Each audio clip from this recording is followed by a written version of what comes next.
Good evening, friends. My name is Ranjit Mishra. I'm Chief Industry Relations Officer at C3 Hub. On behalf of C3 Hub and IT Kanpur organization and all our partners, I welcome all of you for our third edition of webinar. It's part of our hackathon. I have all eminent elite panelists with me. I would like to start the introduction. Dr. Nikhil Agarwal, CEO, C3 Hub, and first, IIT Kanpur. Then I have Karthik Rao. He's heading the Center of Excellence, Cybersecurity for Government of Karnataka. And I have Ravi Purohit, who is the Managing Director for Color Tokens, Cybersecurity Multinational. Srihari from Microsoft India. He's one of the lead at the cybersecurity R&D Microsoft India. Then I have Vinayak Godse. He's a Senior Vice President at Data Security Council of India. I welcome all of you for this wonderful webinar. And I would want to first give a context about the webinar topic.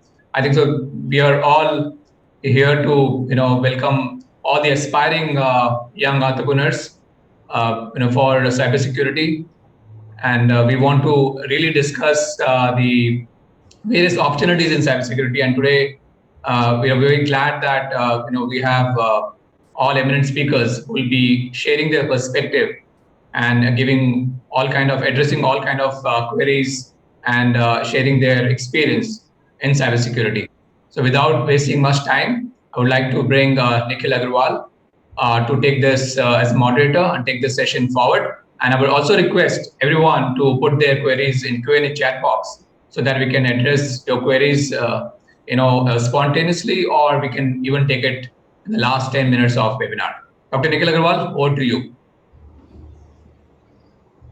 Thank you very much, Ranjit. I'm delighted that so many people are joining on a Saturday evening. That demonstrates the interest in cybersecurity in startups.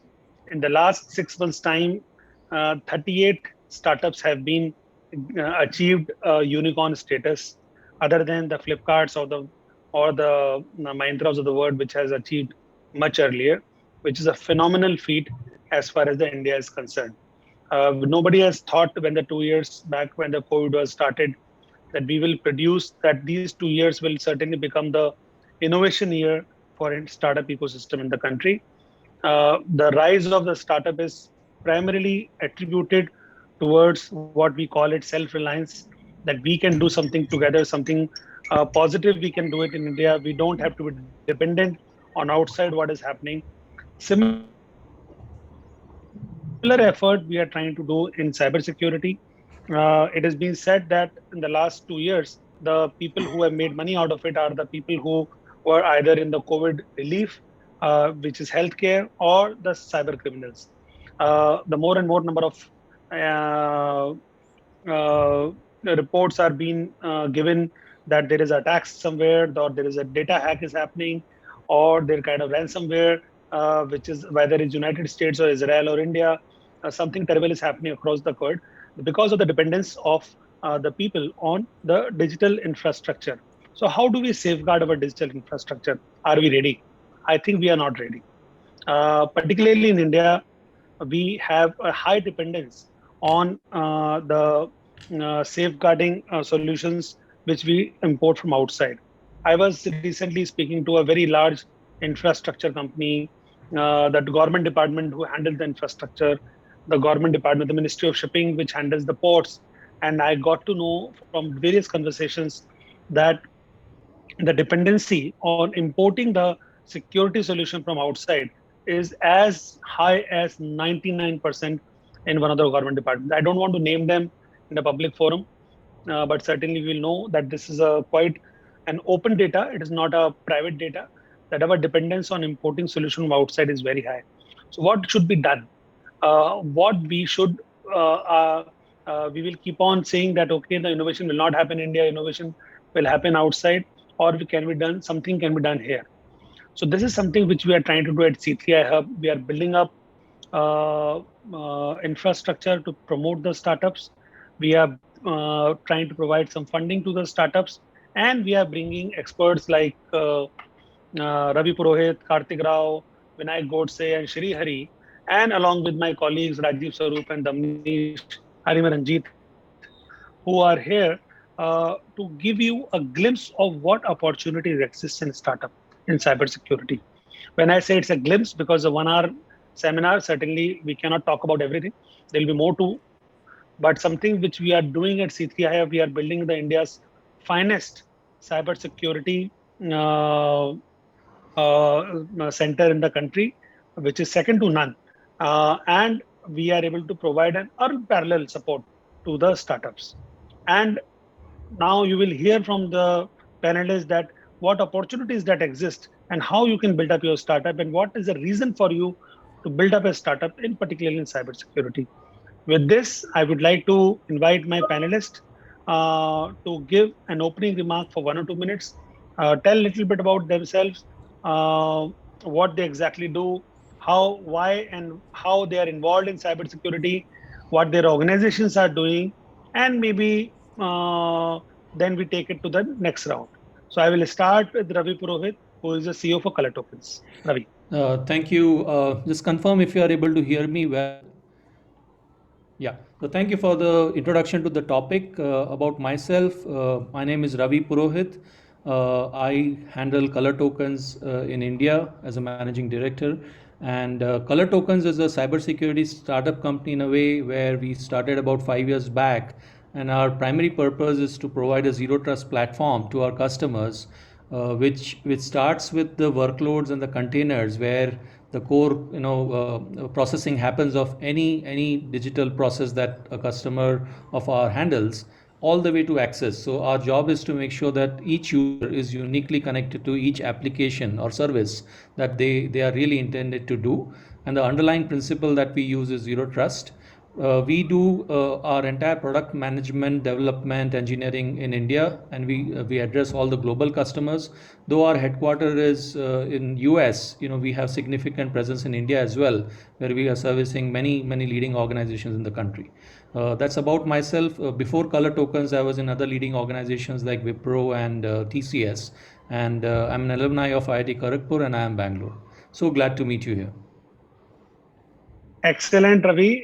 Certainly, we will come back to you with more information about what you're doing in current tokens. Now, let me go to the only government person in our startup panel, Kartik Rao. Kartik represents Karnataka government. Yeah, thank you, Nikhil. I head a CISEC, which is Karnataka State Government's Center of Excellence in Cybersecurity. We are housed in the Indian Institute of Science campus.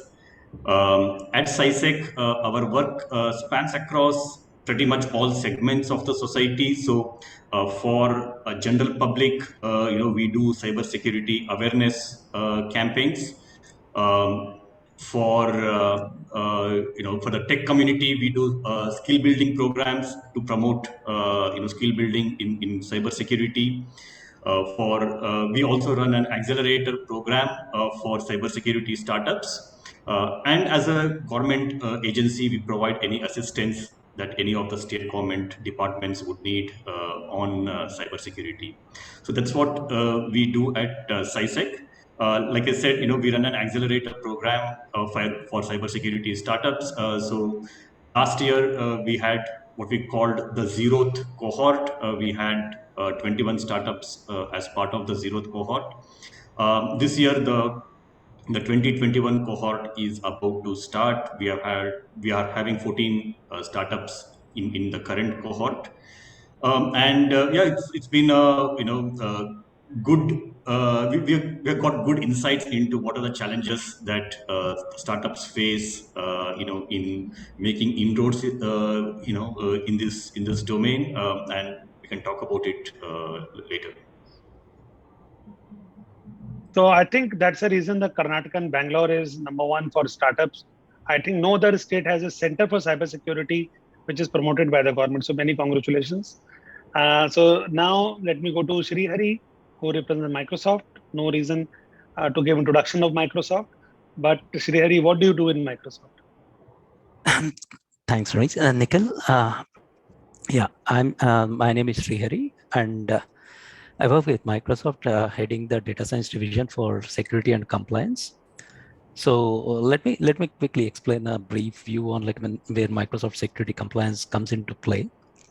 So Microsoft has a $10 billion business in security and compliance, which spans across selling beyond selling security and compliance products, but even protecting our own services. I mean, whether it maps to cloud security, whether it maps to Azure, whether it maps to Office, Exchange, email, or even the web servers. So, and along with the Windows and network services. So, in the what we do across at Microsoft is around giving opportunities for startups also. I mean, so there is startups.microsoft.com, and where you see, I mean, we encourage a lot of security startups also out. If you can go to startups.microsoft.com, you can see you get free credits. You can get up to like $350,000 in Azure, in GitHub, in multiple other areas in Office and security. So there are like a lot of opportunities, and I don't need to give more introduction to Microsoft per se here. Okay. Certainly, we interact closely with Microsoft Startup. It's a great program, supporting the startups particularly and hand-holding them when they need the most. And there's another organization which do a lot for startups and cybersecurity, which is DSCI, and that is represented by Mr. Vinay Godse today. Vinay. Yeah, thank you, Nikhil and Ranjan, getting me in this discussion. So Data Security Council of India is an industry body and think tank for cybersecurity set up by NASSCOM. So we have membership base across the technology industry and most of the user organization and banking side, oil energy sector side, a lot of critical sector organizations and digital industry as well. So these I lead me. There are many things that I work do in DSI, but I lead the National Center of Excellence. It's like a national effort put together by Data Security Council of India and Ministry of Electronics and IT together. So we are looking at three or four agenda bases here. One is the cybersecurity R&D part, and we are looking at how can we scale up the R&D work happening in the cybersecurity in the country. So we engage with on one hand academic institution, on the other hand we engage with a lot of this corporate R&D happening in cybersecurity space, and more importantly, the R&D institutes like a CDAC kind of organization had been doing in cybersecurity space. We have a very good network now. We are trying to set up a cybersecurity research network, and we are able to see almost 300 plus individual researchers in academia and different kind of institutions have been working in a cybersecurity R&D part, and we are trying to see what they have been doing. And we have one of the key mandate of this program of National CO is to how to commercialize, productize those R&D work happening in academic and R&D institutions in the country, basically. Apart from that, the startup initiative, DSA had been working on this since 2010. At that time, mostly we have been talking about defense and protection, but opportunities of cybersecurity, we started looking at that. We have almost 200 plus companies now, which has a product in cybersecurity space. So we have the focus program for early stage startup as well, and for the latter stage startups as well. So we look at the market development activities for them, and very cautiously we are focusing on now investment ecosystem for the cybersecurity startup in the country.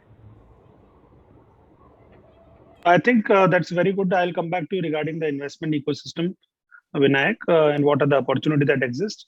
So one of the first questions which I have is certainly about, there is a lot of buzz about cybersecurity.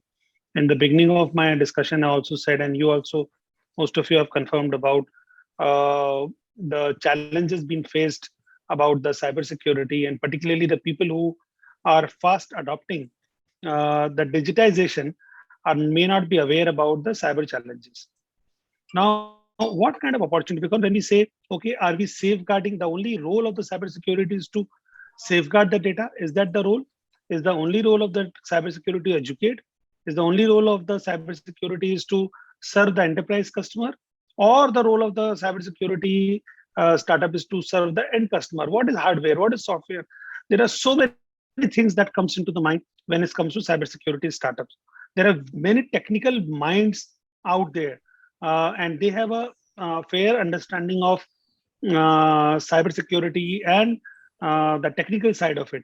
But what should be done? How do I shape up my startup? What are the real opportunity that exists? That is something which there my people's mind. So I would like to ask this question to the panelists: that how do you define the opportunities for cybersecurity in India and abroad? Whether or what kind of customers that exist when it comes to those opportunities. So I'll start with Shri Hari first. Yeah.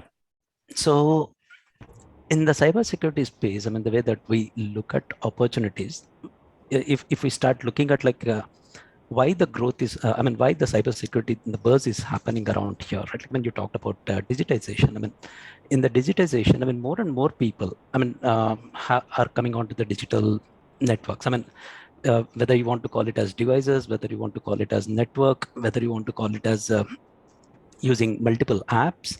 So lot of users are coming onto these networks, and the, as you rightly pointed out, the first time users that are coming in, right? The challenges out here are not just because of lack of, I mean, one definitely it is because of lack of awareness. Two, it is, I mean, for example, I mean, I'm using my desktop today. The way that I'm using my desktop, I mean, I start using the same way into cloud. So the data gets exposed out in cloud. Whereas, I mean, if I'm using in my protected PC out there, right, like, or in my protected mobile out there, now the challenge, there is an exposure that is coming up for more people. So that's where that's where, I mean, the challenges are increasingly happening.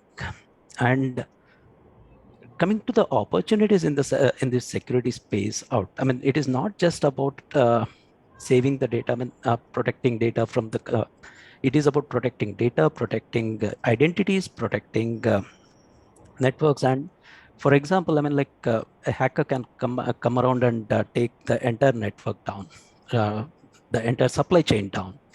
So which can be a bigger challenge out. I mean, your entire manufacturing plant can get shut down. Yeah, and we have seen recently ransomware attacks, I mean, that are happening out.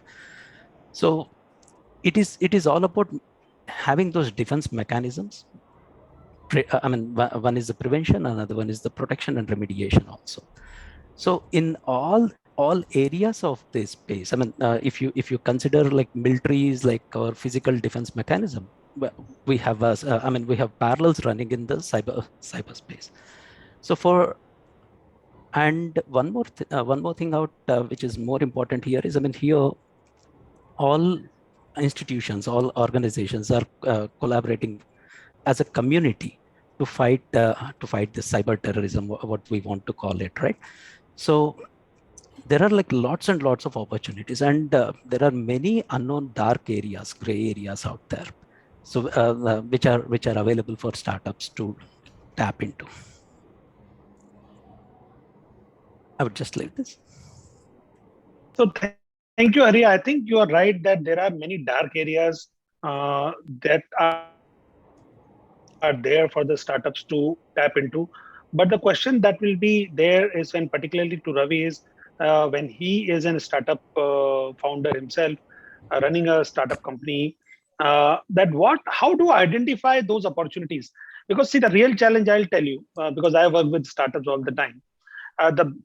Imagine there are two bright kids from IIT Kanpur comes and says, "Sir, we have a good understanding of cybersecurity. We want to do a cybersecurity startup." Now, how do you identify what kind of services has to be? How do you identify opportunity? What is the methodology of identifying opportunity? What advice you can give it to startups? See, it's a very interesting question. If you look at cybersecurity, is technically a complex subject, from a selling point of view. But what has happened is, because your physical infrastructure is now more or less getting replaced by digital infrastructure, businesses are understanding cybersecurity much better. So your IT guys are becoming little bit of a, in their environment, how will it work? So you need to satisfy them. But essentially, it is a business problem. It is not just a data problem. It is a business disruption, business reputation, and of course information problem. Secondly, this information is not only within their enterprise but also the suppliers. So there are larger organizations who might think that their systems are very well protected, they are using the best software, best hardware, but the moment they connect to any external party and integrate their product, there are leakages, right? Now, as a startup, you cannot solve every problem of every company. That might be difficult to chew. But if you have a solution which you are focused on, which is very good, and if it is a platform approach, it's better. But if you have limited funding in terms of what you can achieve, I would say start with where business sees the maximum impact. Stay focused on a geography or an industry, because you have a replicability, because at the end of the day, it's about running the business, not just creating a cybersecurity startup, since you all are business leaders in the audience. So what I would recommend is that focus on a use case in terms of whether you're protecting a user or protecting the business process through an application protection or a server protection or a network protection, but keep the business in mind when you're designing your solution.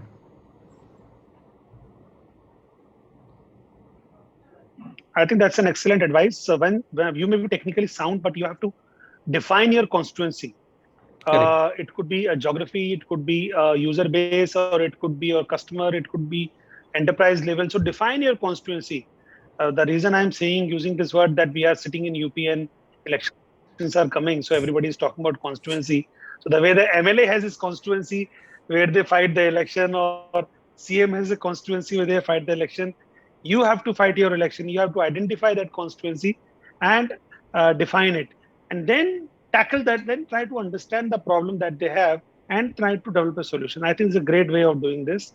Going to Vinayak. Vinayak, you speak about that you are industry representative body for security for security or cybersecurity companies. So what exactly DICI do and how they help out the startups per se? Yeah, so you just look at, see, 2010 we have very few startup, and now we almost 200 plus, which I talked about, right? So I'm focusing myself only on startup basically. So since 2010-11, we started seeing the opportunity side of cybersecurity and the kind of challenges it poses. So no matter OEMs like Microsoft has been improving a lot in the way they do security, right? May I just try to track the patents filed by the Microsoft, Google's kind of organization, and 200-300 plus patents has been filed recently by them to improve the security of their own systems basically. Still, the way systems are being used, there are millions of different ways systems have been used for different applications, different purposes basically, and the way digitization is pushed for the improving the experience of consumer or productivity or finding new opportunity, the digital footprint is quite significantly increasing, right? And that throws a lot of those new use cases which can be picked up by startup, and they can work on developing solutions basically. So since 2011, 12, 13, so we started looking at that. First of all, we started acknowledging the work happening in cybersecurity startups. So we started these innovation boxes and ideas. So we'll get startup and talk about come and talk about the new solutions. So we started giving awards to them basically. Then we started engaging the startup and started getting into the different kind of trade exhibition that we host, and we take it to the other geographies as well basically. We started looking at with government to see what can we do to help startup basically. Now there's a policy ecosystem has quite evolved now to help startup. There is a preferential market access policy which is already for cybersecurity exists now. So most of the public sector organization has been leveraging. So I wouldn't imagine a public sector bank talking about working with startups. I helped one of the public sector bank to define the cyber startup policy, and because of that, they could get 3-4 startups, security startups, to work with them basically. So all those changes are happening from the market development perspective basically. So we have this industry membership base. So most of the user company, most of the banks, most of the financial company, most of the manufacturing company, telecom company are member of DSCI basically. So we work with the CISO leadership of this country, and we tried. Initially, it was difficult for us in 2013 and 14, but now most of the CISO are open to work with startups, do the POCs, do the piloting, and now public sector CISOs are also joining us in this journey basically. So and then investment ecosystem, which we'll definitely talk separately on that, but we had seen a lot of momentum created the investment ecosystem perspective as well basically, and some of those things which happen in the country, right? Some early acquisition happened in 2013-14, some couple of cybersecurity startups got acquired by some of the global companies, and now there are significant startups which was recently got acquired by somebody like a Zscaler. So that has created a lot of animal spirit. Means you can build your fortune in cybersecurity area, no matter it is deep technology area. So that got established now. So this animal spirit creation and the ecosystem support is available. Public policies are conducive for that, and investment ecosystem is coming. So then that is really translating into a lot of those new ideas coming and startups coming into the cybersecurity space. I think very well explained by Vinayak that how the DSCI is helping out the startups and what kind of new opportunities are coming in. So coming to Karthik, you are the only agency supporting the startup from the government side. So it is only supported.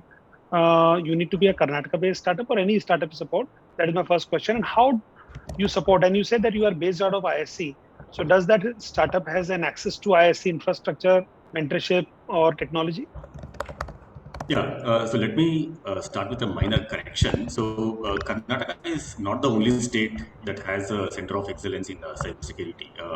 I know of a couple of other states. So West Bengal has a very vibrant center of excellence in. Telangana has a center of excellence in cybersecurity. Supported by DSCI. So yeah, there are other states also. Which are providing this focus to the cybersecurity domain. Coming to what we do at SciSec, so yeah, the startups will get access to ISC if they're having any research problems, right? So if they have a research problem on which they want to work with ISC faculty, they'll be able to do that. Last year we did like a demo day where the startups were able to present their solutions to the ISC faculty as well as alumni. And but beyond that, one of the key things we would like to do is to provide the startups an opportunity to do a pilot, with any state government department which will have a matching use case, right? So let the government take the role of being early adopter or validator of the solution from the startup, and give that opportunity for startups to do a pilot, and hopefully that will allow them to scale up. You asked about who can apply for our accelerator program. So startups from across India can apply, but there are certain benefits that will be limited to startups which are based out of Karnataka. But otherwise, yeah, so for example, if you see our website, we have got a stellar set of mentors, who provide mentorship support for the startups. The mentorship support is available to all the startups who are on board our cohorts. But certain things like government pilots, etc., will be specific to startups based out of Karnataka. Okay, many thanks, Karthik. I think this is very important that, and thanks for letting me know that there are other centers also exist in West Bengal. I think I was aware about, sorry, I missed out Telangana.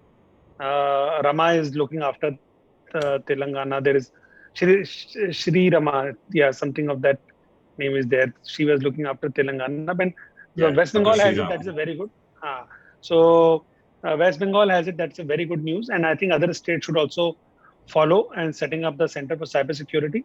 And recently in Uttar Pradesh, we have set up with UP government, we have set up the Center for Artificial Intelligence. I think a lot of work that we will do in AI will also will move towards cybersecurity as well. Uh, so my next question is related to the public policy. And we have representative from the large organization, public policy, startup. So it's a very balanced that way. Now, cybersecurity also is, though it's open up a lot of opportunities, but also create many challenges for adoption of those solutions. Like, how do I open up my network to somebody unknown? Already my network is hacked. I know about it. There is a challenge that I'm facing in my network. My customer data is not secure. My I'm I maybe I have encountered some kind of attacks also. Now, how do I give it to another small company, which is a startup, which is testing out solution which is not established? And how do I? And in fact, I will put Shri Hari into the spot. Why should I give it to Microsoft and why not to a startup? So, what are the nuances that you face, Shri Hari, when it comes to choice between a Microsoft kind of organization or a solution developed by a startup? So it's a I mean, it's an interesting way of looking at this, right? Like the most of the time, I mean, for us, I mean, when we go out and sell in the market, right? Like, I mean, the first and foremost factor that comes into play is trust.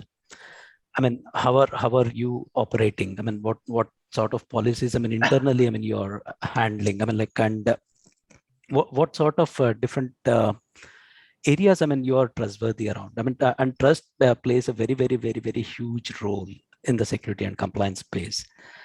To coming back to, I mean, and Microsoft has an established mode in trust. That's where, I mean, we are getting an edge. Now, coming to your question, like, so when new startups are coming into play, I mean, how can they be trusted?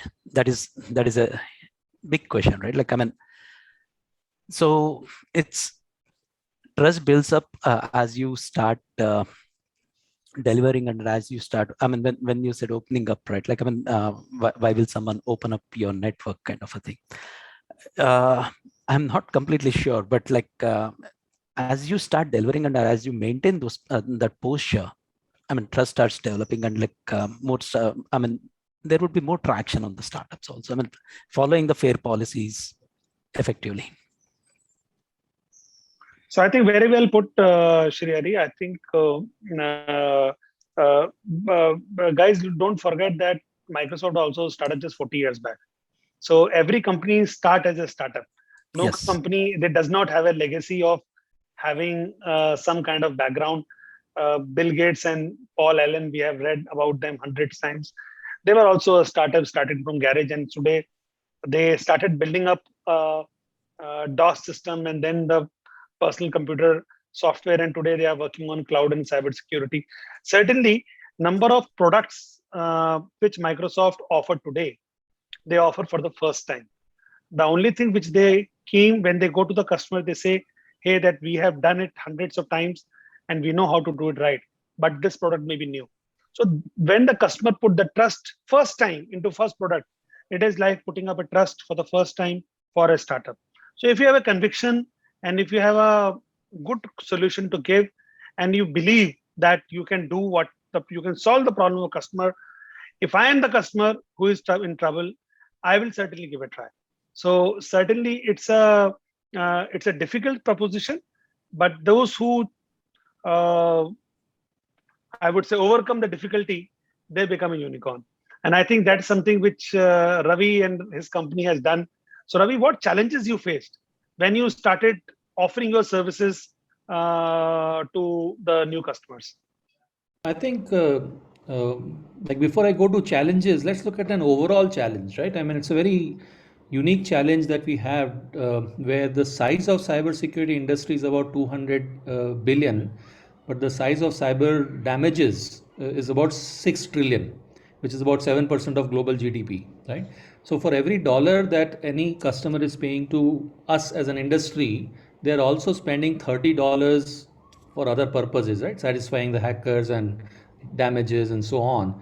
This in itself is a very big data point, which kind of drives me that customers don't want to pay that $30. They are not definitely convinced with the solutions that exist, right? So they will give you a try. That is point number one, because they believe in themselves that they are not secure, right? That's given, right? So of course the next question comes is that if you compete against some established player and you're trying to disrupt, they will not disrupt them right away. They will possibly keep them and add your solution. So you should be able to integrate, at least to begin with, in the ecosystem of the customer. And that was something that we found, that most of the customers would want to see it in a smaller area within their larger company, to test our solution. And once we have delivered our solution to a couple of customers, it kind of had a cascading effect, because a referenceable customer is like highly valuable as against a fantastic sales guy, right? So if you look at it from a opportunity point of view, a startup basically have to really evaluate two things: that is this a need that everybody has, and second is this a need that I can service also, right, everywhere. So it's not like, for example, cutting hair is a global need, but I can't service if I'm a barber, right? So it is not a startup. But cybersecurity is a global need, and it is also globally serviceable. Things are possible to do remotely. If you have a cloud solution, you don't need to physically go to sell to your customers. You can sell remotely. So that's another advantage that we had. Ours is a cloud delivered solution. So we were able to do that. So the challenges we essentially faced for initial customers were, proving our solution in a test environment.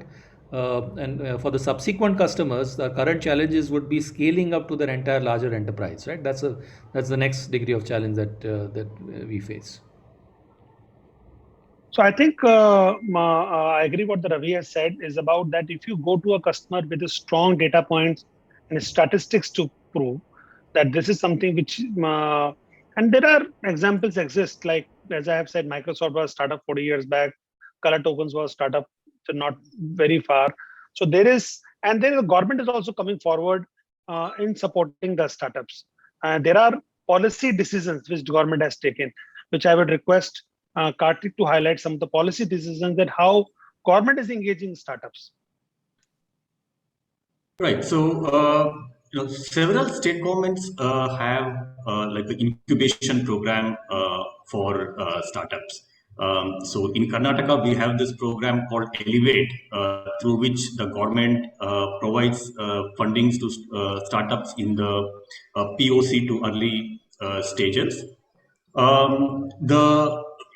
The key is, okay, so first thing is, what should ideally any state government be doing to promote startups, right? So first is, focus on ease of doing business, because, once you focus on ease of doing business, making business easier helps startups and small companies much more than larger and well-established companies, right? Because well-established companies would have the traction and the momentum to get things done. It is the startups and the small companies that struggle when carrying out business. So focus on ease of doing business is extremely important. Second thing a state government can do is focus on skilling. One of the challenges which the industry faces, and more so startups face, is getting the right skilled talent from academia. So that focus on skilling, because skilling is a state subject. Effectively, higher education is a state subject. So the state government has a lot to contribute in that space. And then, like we spoke earlier, have a policy for preferential procurement, right? A lot of states today have this kind of policy. Karnataka very much has a policy for preferential procurement from startups. So that helps startups, especially in their early stages.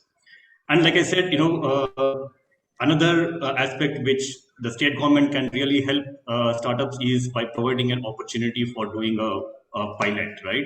So wherever one of the state government departments has a matching use case, let the startup conduct a pilot, see if the solution can be validated. So this is what any state government can do.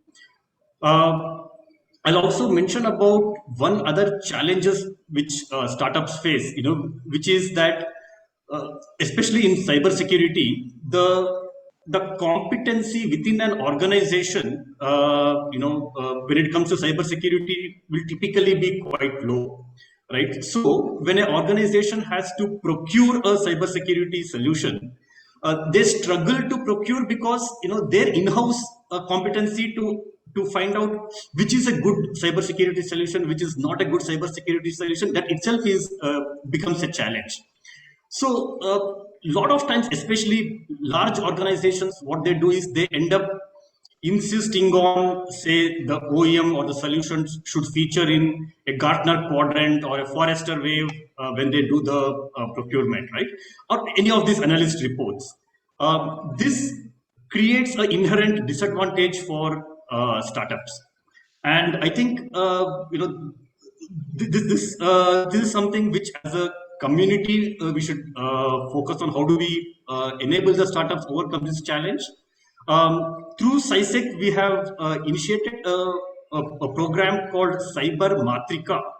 The objective of Cyber Matrika is to prepare a set of standard specifications for various kinds of cybersecurity solutions, so that when an organization is doing a procurement, they can pick up the standard specifications from this repository, and then do a procurement in a more open manner, as against insisting on being featured in specific analyst reports, etc. I think Cyber Matrika, I'm hopeful, will help build this repository over a period of time, and then help create a level playing field for startups.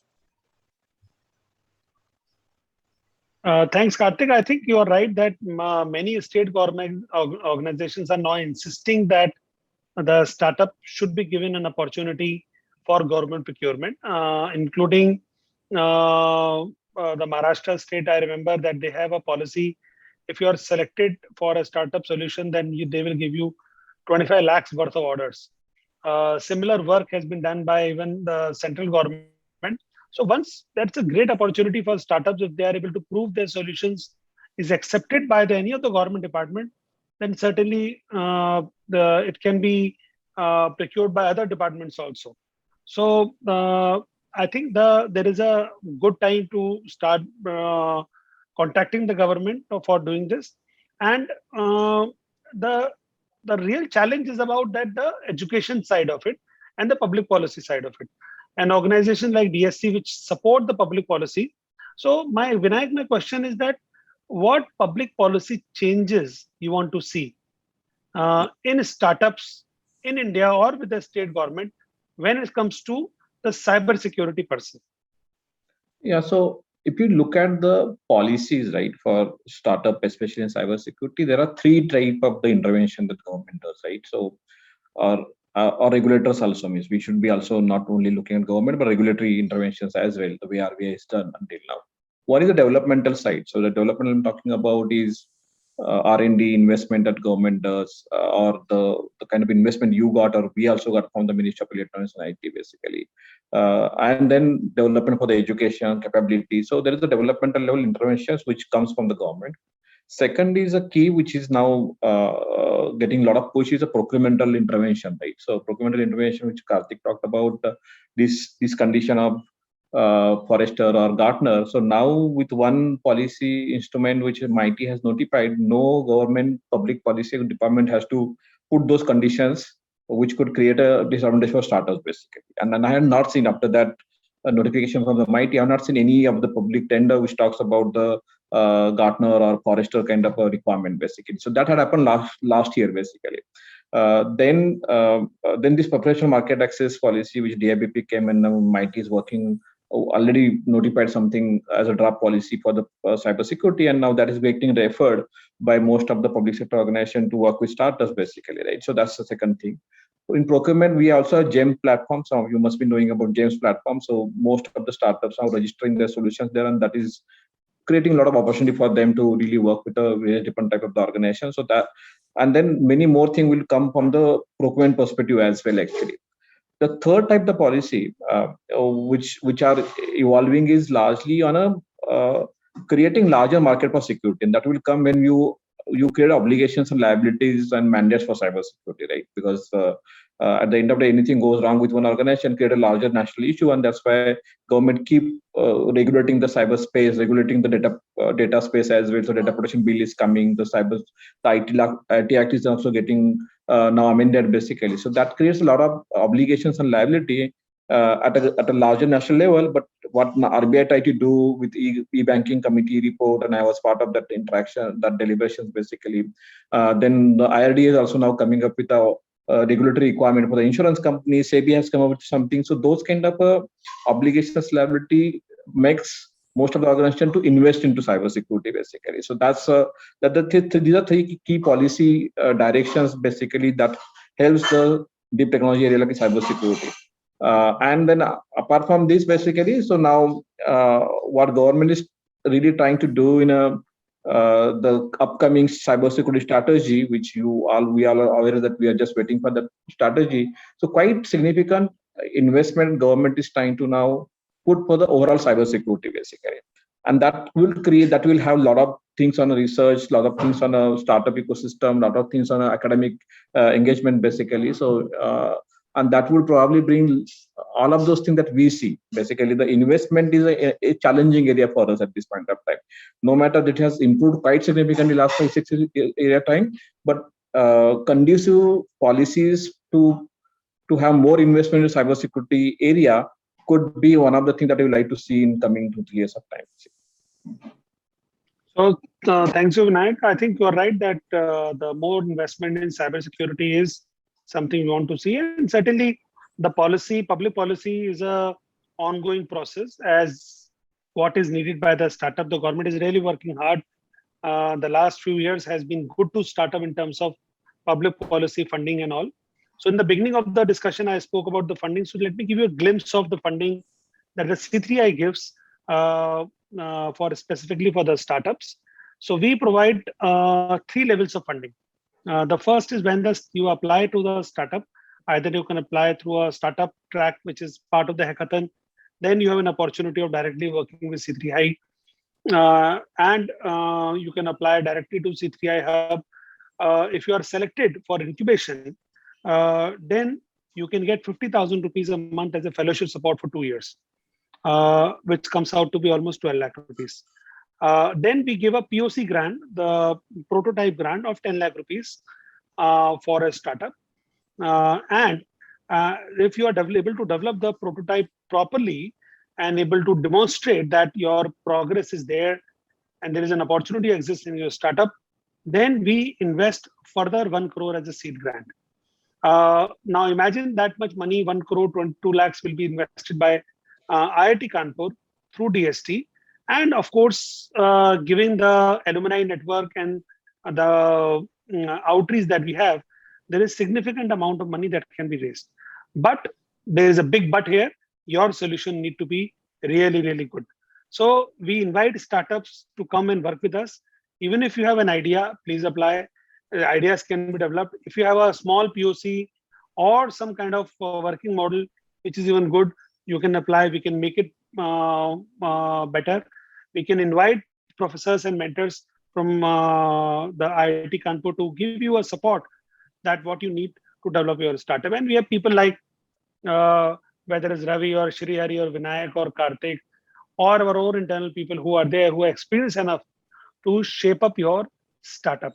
So I would invite all of you to certainly apply for a startup track so that we can evaluate you. You can share your ideas with people here and more people can actually see your solution. So there is a question I think Shri Hari has. No. Your hand is up. Okay. Oh, okay. I didn't realize. So, the another thing which I want to now let me go to some of the questions which has been asked by the attendees. There are a few questions which has already been answered by Ravi and Raji, but there are a few other questions that can be taken up. One question was an incomplete question which says startup idea. Shubham Malviya has asked. So I think what Shubham means is what kind of startup ideas that can be submitted or what kind of ideas that can become a startup. There is another question which Arpit has asked is required for a startup idea to be a cybersecurity. Arpit, idea can be on any technology, but if that technology or that particular work that you are doing require a security solution in the future, that qualifies. So there is nothing called a cybersecurity. Like there is a misconception about same way with IT companies. IT companies don't make software for themselves. They make software for others. Companies like Microsoft or others, they design solution for others, for retail chains, for banks, for financial institution, for manufacturing institution. Huge number of organizations use their solutions. So they don't make solution to secure Microsoft. Of course, they must be having some kind of solution there, but primary idea is to sell. Same way, if you are developing, if you are having a robot, or if you are having an IoT device, or if you are working on a fintech, or you are working on e-commerce platform, or you are working manufacturing, you will require to secure your infrastructure. And that is what we call a cybersecurity idea. And if we wish to develop that idea further, not just a plug and play from outside, we believe that is a startup idea for cybersecurity, and you are eligible to apply. So we invite companies who are in different domains to apply to us, which Rajiv has aptly put out. The applied cybersecurity is relevant for all technology solution. We are not looking for a pure play cybersecurity solution. Okay, I develop application security exclusively to safeguard the malicious attacks. Yes, you are a cybersecurity company, but somebody says, "Oh, I work in with large scale of customers, and I have 1 million people e-commerce database. Will I become a cybersecurity company?" Of course, you have to become a cybersecurity company, because you have to safeguard that data of 1 million customer on e-commerce. So that makes a cybersecurity company. Okay, so let me go to there's any other questions coming in. Okay, I think this is a very important, interesting question Sahil has asked. What do you look at an idea to solve a problem? Let me start with Ravi with that. It's a little difficult and a broad question, but if I were to box it in the context of cybersecurity, let's assume that you are interacting with a set of customers or set of people that you know, and they are doing some particular business. Now, anything that if their business is all physical, then then their cybersecurity ideas will be a little bit limited. You have to stretch your imagination. But if their business is at least 50 to 60% digital in whatever shape or form, internal or external systems that they have, I'm sure that there are certain areas which are very likely to get disrupted or damaged or halted. And if you can pick ideas by speaking to the most likely customers of yours, that would definitely be your good starting idea. Now, if you take a completely different dimension, if you are a very good technologist and you understand network, operating systems, data, AI, ML, then you should focus on your domain, which is your strength, and look at the areas where business have started using those technologies, and where they are assuming that things are pretty safe, and there can't be any disruption there, right? So if you are an ML person, please look at how your customers or you yourself are managing the data, and this is a lot of data, right? So if that data itself gets corrupted, then there is a problem. If you are a network person, I think look at how your networks are getting secured. Operationally, can you make it easier for securing networks, right? So look at those kind of areas to solve those problems. Thanks a lot, Ravi. I would like to add. Yes, I would please, like yes. to add to Yes, what Ravi just said. Okay. Yeah. I mean, when we are thinking of cyber security, right? Like, I mean, it is not only the security aspect of the data. I mean, for example, even like fake news, right? Like, I mean, some fake news spreading about a company, I mean, it can damage the company's reputation altogether. I mean, securing yourself against the fake news is also a problem. I mean, is also a valid problem. I mean, it might not fall under the explicit definition of cybersecurity, but as such, right, like when it can cause damage to business reputation. There are multiple other things, right? Like, I mean, revenge pornography, child pornography. I mean, like lots and lots of challenges exist. And Ravi initially mentioned about, like, I mean, there is the attack. The cost of the attacks is around 7 trillion, whereas I mean the current business is just in billions, right? That effectively means, I mean, there are n number of challenges out there, and if you're just looking at the challenges that are being solved by other companies, I mean, that might be one way to look at it. But look at the problems, I mean, that are there. I mean, look at a personal problem that exists out there. So pick a problem and then start trying to apply what can go wrong with that. That way, I mean, like, there are that attack space of like, I mean, what exists in those other 6 trillion which exists out there is what, I mean, we need to start looking at. That way, I mean, there will be a higher edge for the startups. Okay, I think it's absolutely right what Shri Hari has said and Ravi has pointed out about you should not look at that cybersecurity is a problem, but look at the challenges that can be faced by you when some kind of challenges happen, or how do you safeguard a reputation regarding fake attacks or whatnot. So next question I would request Vinayak to answer is it required to have white paper for you to be a startup? Vinayak, you are on mute. Sorry. So white paper may not be required, but at least you should have idea about what your solution is doing, right? Especially those people who are coming out of the engineering graduate, right? Most of profile seems like those who are passed out in 2020 or currently probably pursuing their BTech or MTech in different IITs basically. So you guys are learning the technology stack well, right? So you know how to use AIML, you know mathematics well, you can look at the cryptography. So what is happening is cybersecurity is throwing challenge for these technology stacks. Means, for example, if you just look at any area in cybersecurity, right, from application security, data security, to resiliency, to hardware security. So you have a play of applying your data science, machine learning, in-depth understanding to solve a particular problem which is existing, and probably some of them are evolving as well, basically, right? So that's the one way of looking at it, basically.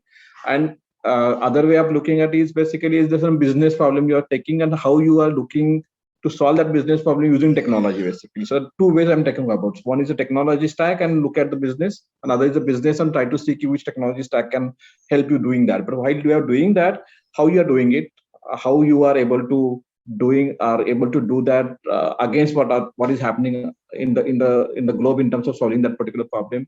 How you'll be competitive, how you'll be efficient to solving that, how can you integrate with the enterprise ecosystem, because most of the security solution now are now solving enterprise problems. So 6 to 7 years back, it was largely to help testers and assurance providers, basically.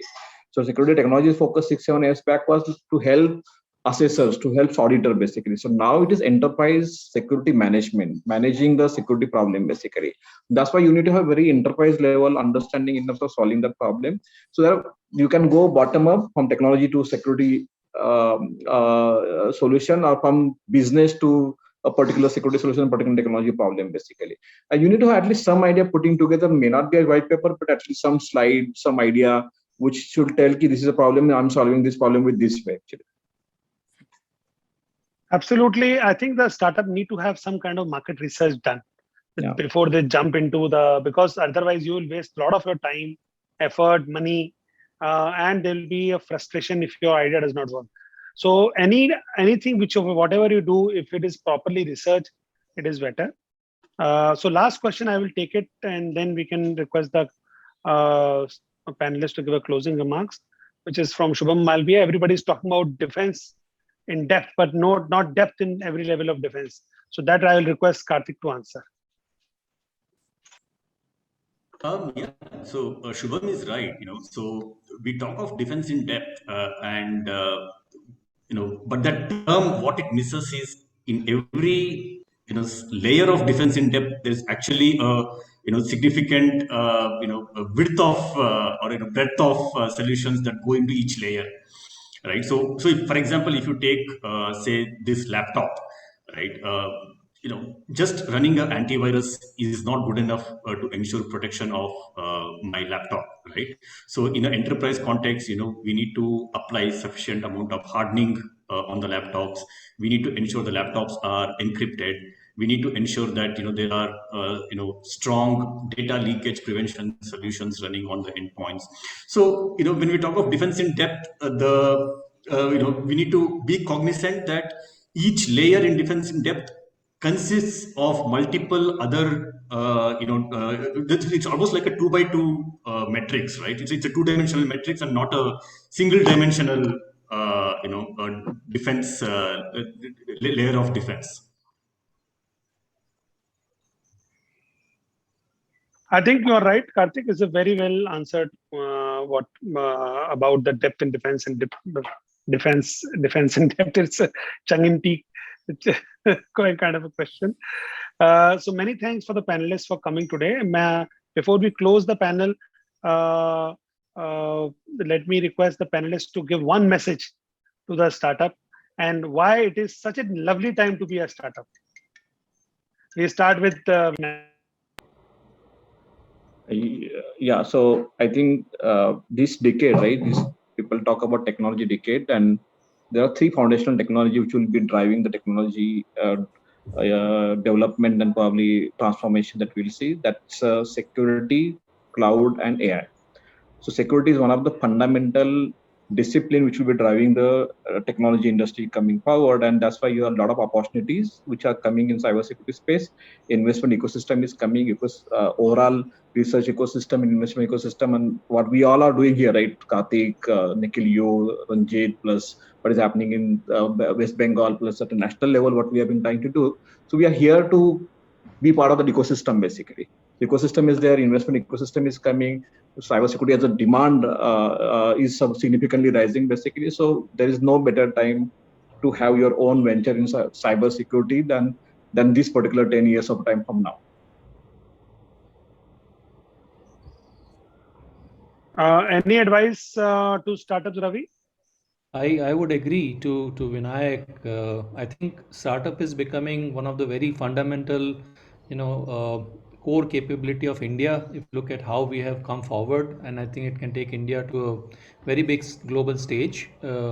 What I would say is, as a startup founder, I would say that this is where your purpose, people, and product come together. And don't give up. If you believe in your idea, you should start with the frustration that you might have faced, that I really believe in this idea, I want to solve it.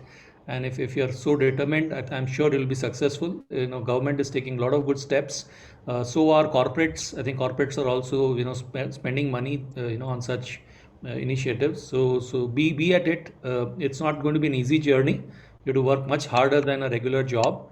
But believe me, it is very exciting overall.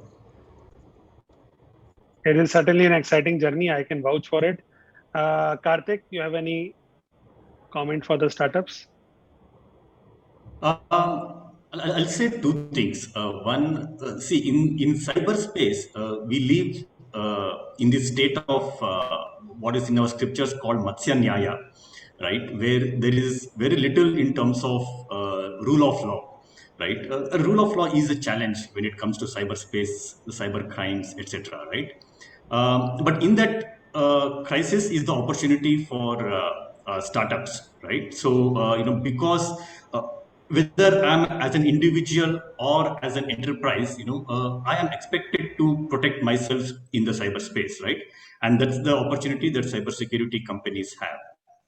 Second, a lot of times cybersecurity is seen as slowing down business, seen as creating additional overheads to business. What if you are an entrepreneur in cybersecurity? Try to dispel that notion. I take this analogy of a car. So you have a brake for the car, and the job of a brake in a car is not just to safeguard you from an accident, but also to give you the confidence to go at the optimal speed when you're using the car, right? Similarly, cybersecurity solutions should give the business the confidence to carry out their business processes, carry out their IT adoption, their digital transformation with confidence. That's the role cybersecurity startups should be playing. Thank you, Karthik. Hari, you have any advice for the startups? Yeah, I have two things to say. I will just say the first thing. There is a Japanese principle called ikigai. Okay, what it says is there are three things that need to be there for you to have a blissful state. One is the market. The market. There is a demand for it. The second one is there is a business which pays for it. And the third thing is you are really passionate about that particular technology or particular area. If all these three combines, it's a blissful state for any company, any startup, any person, right? So right now in the cybersecurity space or adjoining spaces out there, there is huge customer need and there is huge even the businesses are willing to pay. So it is the only thing right now is like, identifying and putting that effort and having your ideas shine effectively. Then you get best of all the worlds. This is the first thing, right? Like, and the next thing that I want to say is, innovation comes from either inspiration or desperation. There are only two ways that it can come. So look for all those desperate things, or look, come from the technology and be inspired and create new things, or look for anything, which is desperate. Someone facing a problem, some business facing a problem, right? So definitely, this will go a long way. And cybersecurity, as such, security never ends. So if you are looking for a bliss, excitement, passion, and of course, to make some money out of it, you need to work in a startup space. And Yes. cybersecurity is, I think, the most exciting time. We are just entering into digital transformation, digital phase, what we have seen in the world. Whatever we have seen is, we not even started, I would say. It just is a real start where we enter, and there will be a, what I think Shri Hari has said, it's a race between thief and the police, the cybersecurity agencies or cybersecurity companies, and the malicious companies who are whatever they are doing. It's a race, and we need to strengthen our hand so that we win. We win. It's a continuous activity.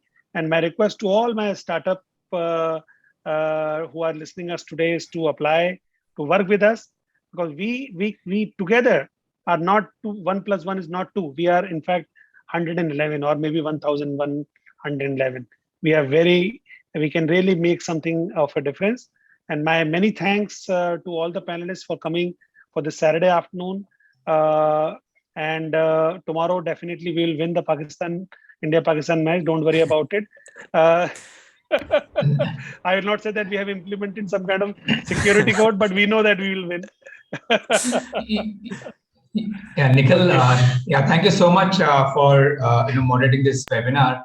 I would like to just give a solid data pointer here. Today, if you look at in India, we have close to 30,000 startups, and there are only 250 indigenous startups in cybersecurity. Only 250, which is equal to $92 million business revenue.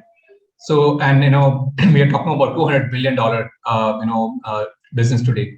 So I think there's a long way for Indian startup, and this is the best platform to come forward and join hands with IIT Kanpur and all other programs which we are running with Government of Karnataka, DSCI, NASSCOM, and any other big companies. So I look forward for another webinar on 30th for various career in cybersecurity. That will be conducted by Rajiv Swaroop. He'll be moderating it, and we'll have very solid, eminent speakers there. So I look forward. We'll be sharing those details with all of you. Again, I thank all our eminent speakers and all our friends who have joined today for the webinar. Thank you so much, and have a nice Sunday tomorrow. Thank you. Thank you. Bye-bye, everyone. Thank you. Bye. Thank you. Bye-bye. Thank you.